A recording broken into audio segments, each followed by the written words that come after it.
warahmatullahi wabarakatuh. Pada bab berikutnya kita akan mempelajari tentang materi laju reaksi ya. Di sini kita akan mempelajari apa definisi atau pengertian dari laju reaksi serta teori yang mendasari dari laju reaksi ya. Kita tahu bahwa laju reaksi itu adalah laju berarti kecepatan ya. Laju reaksi ya. Laju reaksi itu memiliki dua definisi ya, dua pengertian ya. Laju reaksi memiliki dua pengertian. Yang pertama adalah bertambahnya ya konsentrasi produk, bertambahnya konsentrasi produk per satuan waktu ya. Kemudian definisi berikutnya adalah berkurangnya konsentrasi produk per satuan waktu ya. Berkurangnya konsentrasi produk per satuan waktu ya. Di sini ada materi tambahan ya. Sebenarnya kita akan mempelajarinya nanti di bab berikutnya untuk materi konsentrasi larutan ya. Yang namanya konsentrasi itu dinamakan kepekatan larutan, umumnya memiliki satuan molaritas ya.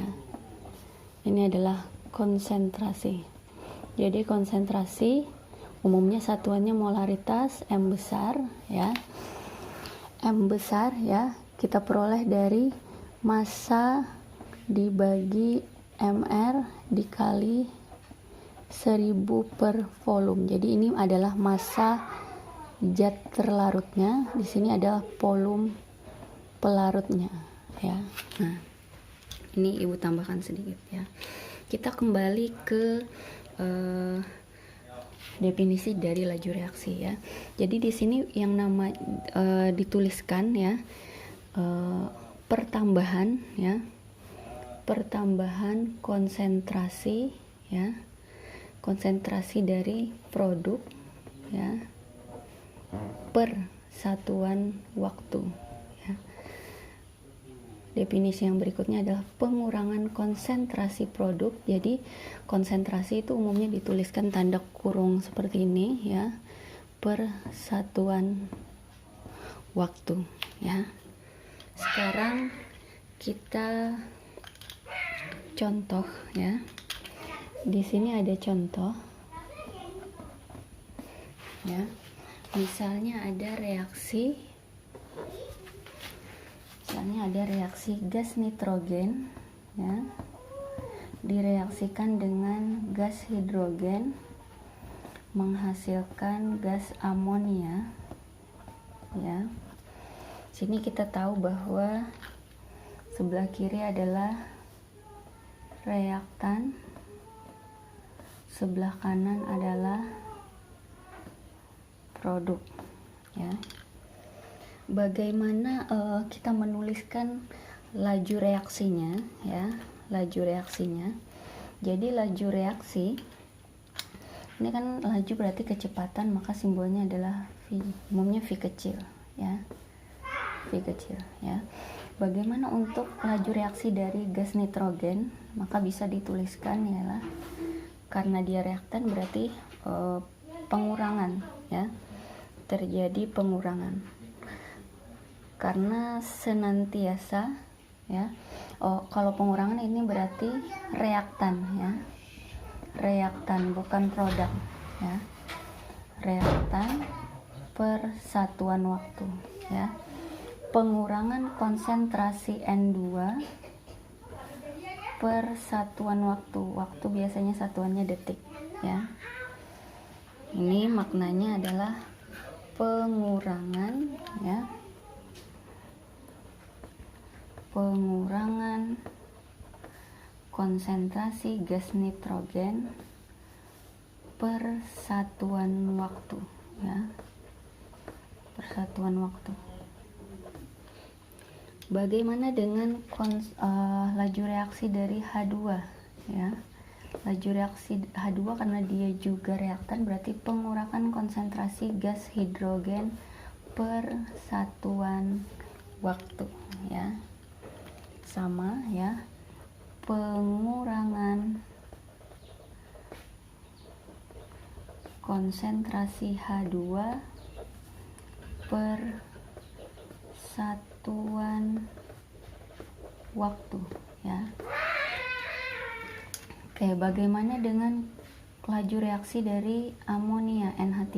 NH3 adalah produk berarti pertambahan ya, pertambahan konsentrasi amonia per satuan waktu ya.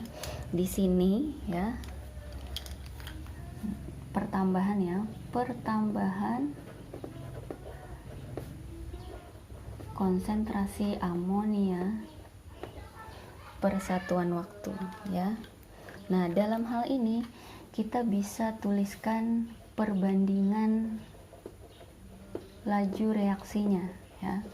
Perbandingan laju reaksi dari N2 ya, H2 dan amonia, yaitu berapa? Yaitu kita gunakan koefisiennya ya. Berarti oke, di sini harus setara dulu ya. Oh, sorry. Ini berarti 3 ya. Nah, berarti 1:3:2 ya. Nah, itu perbandingan laju reaksinya berdasarkan koefisien. Jadi reaksinya harus setara. Oke, berikutnya kita akan beralih ke contoh soal ya. Oke, di sini ada contoh soal ya.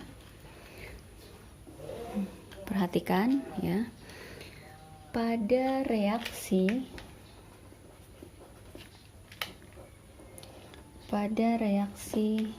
berikut 4NH3 plus 5 oksigen menjadi 4 gas NO ditambah 6 H2O ya. Laju reaksi yang diperoleh ya. Laju reaksi diperoleh dari pengukuran konsentrasi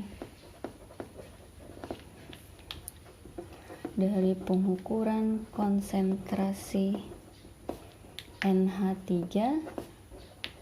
adalah 0,24 molar per sekon ya.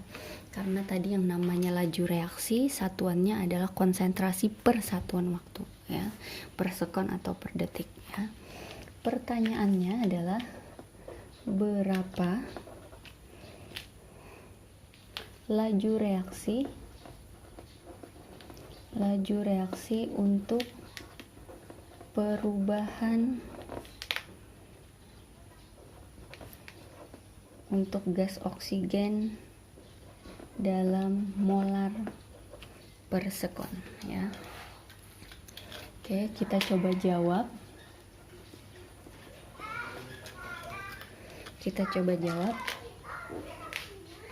Langkahnya adalah kita tulis dulu reaksinya.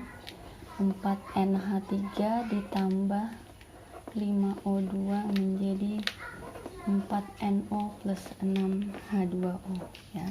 Di sini kita bandingkan ya, laju reaksi dari NH3 dibandingkan laju reaksi dari oksigen itu adalah 4:5 ya.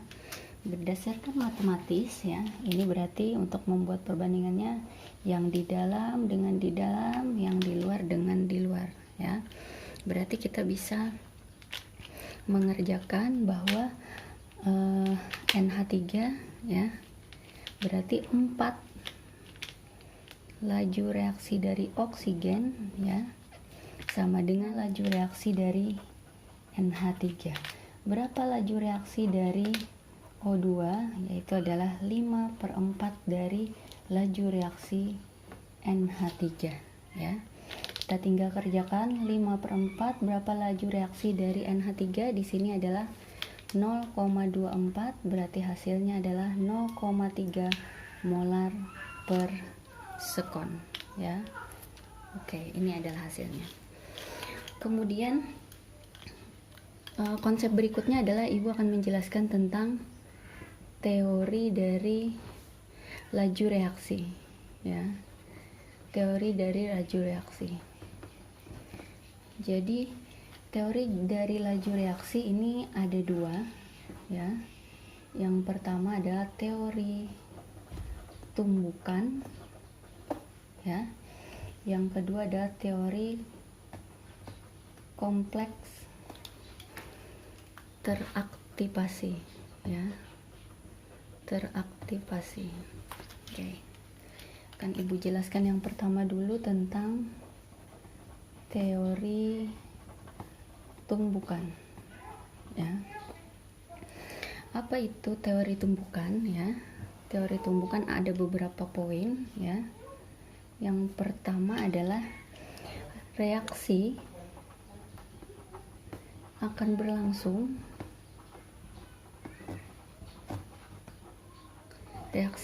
berlangsung bila terjadi tumbukan antara siapa? Tumbukan antar partikel ya. Reaksi akan terjadi jika ada tumbukan antar partikel. Kemudian yang berikutnya adalah makin banyak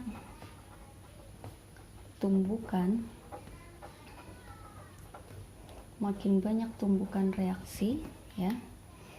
Makin banyak tumbukan maka reaksi akan berlangsung cepat ya. Makin banyak tumbukan maka makin cepat reaksi berlangsung. Kemudian yang berikutnya adalah yang perlu diperhatikan, tidak semua dari tumbukan menghasilkan reaksi ya. Tidak semua tumbukan menghasilkan reaksi ya. Tumbukan apa yang menghasilkan reaksi ya? Hanya tumbukan yang efektif.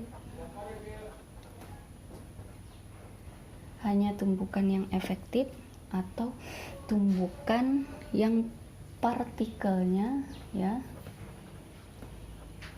Tumbukan yang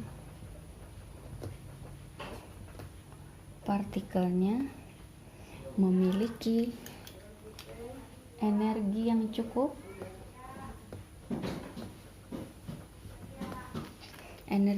dan posisi yang tepat ya. Nah ya, jadi tumbukan yang menghasilkan reaksi itu adalah tumbukan efektif atau yang memiliki energi yang cukup dan posisi yang tepat ya. Kemudian teori yang berikutnya adalah teori kompleks ya, teraktivasi ya. Dalam teori kompleks teraktivasi ini ada istilah energi aktivasi ya.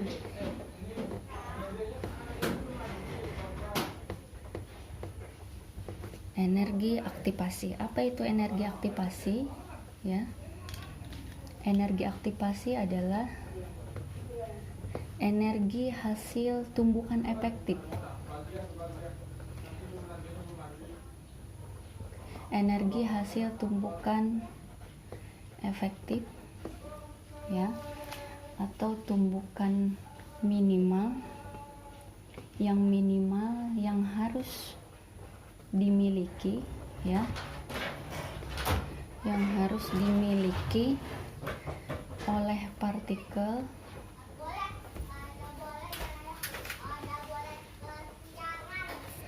agar menghasilkan reaksi, ya, agar menghasilkan reaksi, ya. Di sini ada konsep penting, ya, yang harus diingat, ya, dimana adalah ketika makin rendah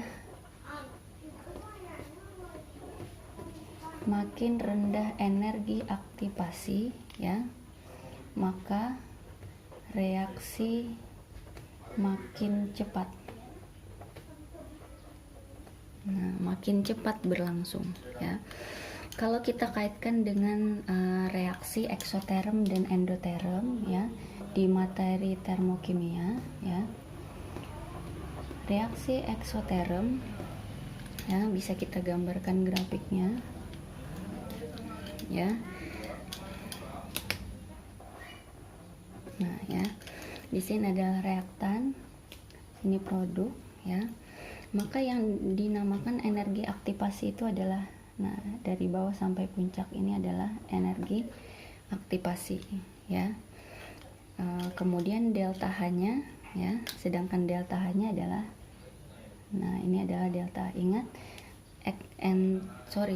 ini bukan eksoterm, ya, yang ibu maksudkan ini adalah endoterm. Entalpinya adalah bernilai positif, ya, karena dia menyerap energi, ya. Kemudian untuk reaksi eksoterm, ya, reaksi eksoterm, di sini ada grafiknya, ya. Nah, ini reaktan, ya, produk, maka energi, ya, energi aktivasinya adalah lebih rendah, ya. Kemudian yang di bagian sini adalah perubahan entalpi eksoterm bernilai negatif, ya. Dari grafik ini kita tahu bahwa energi aktivasi dari eksoterm itu lebih rendah dari energi aktivasi endoterm. Maknanya adalah, ya, konsep pentingnya adalah, ya, oleh karenanya reaksi eksoterm, ya, reaksi eksoterm itu berlangsung lebih cepat dibandingkan reaksi endoterm, ya. Oleh karenanya mengapa reaksi umumnya menghasilkan panas, karena reaksinya menunjukkan bahwa itu berlangsung lebih cepat, ya. Oke, ini dulu untuk materi pertama mengenai pengertian dan teori laju reaksi kimia. Akan kita lanjutkan dengan materi berikutnya, yaitu tentang faktor-faktor yang mempengaruhi laju reaksi kimia. Ibu akhiri, wassalamualaikum warahmatullahi wabarakatuh.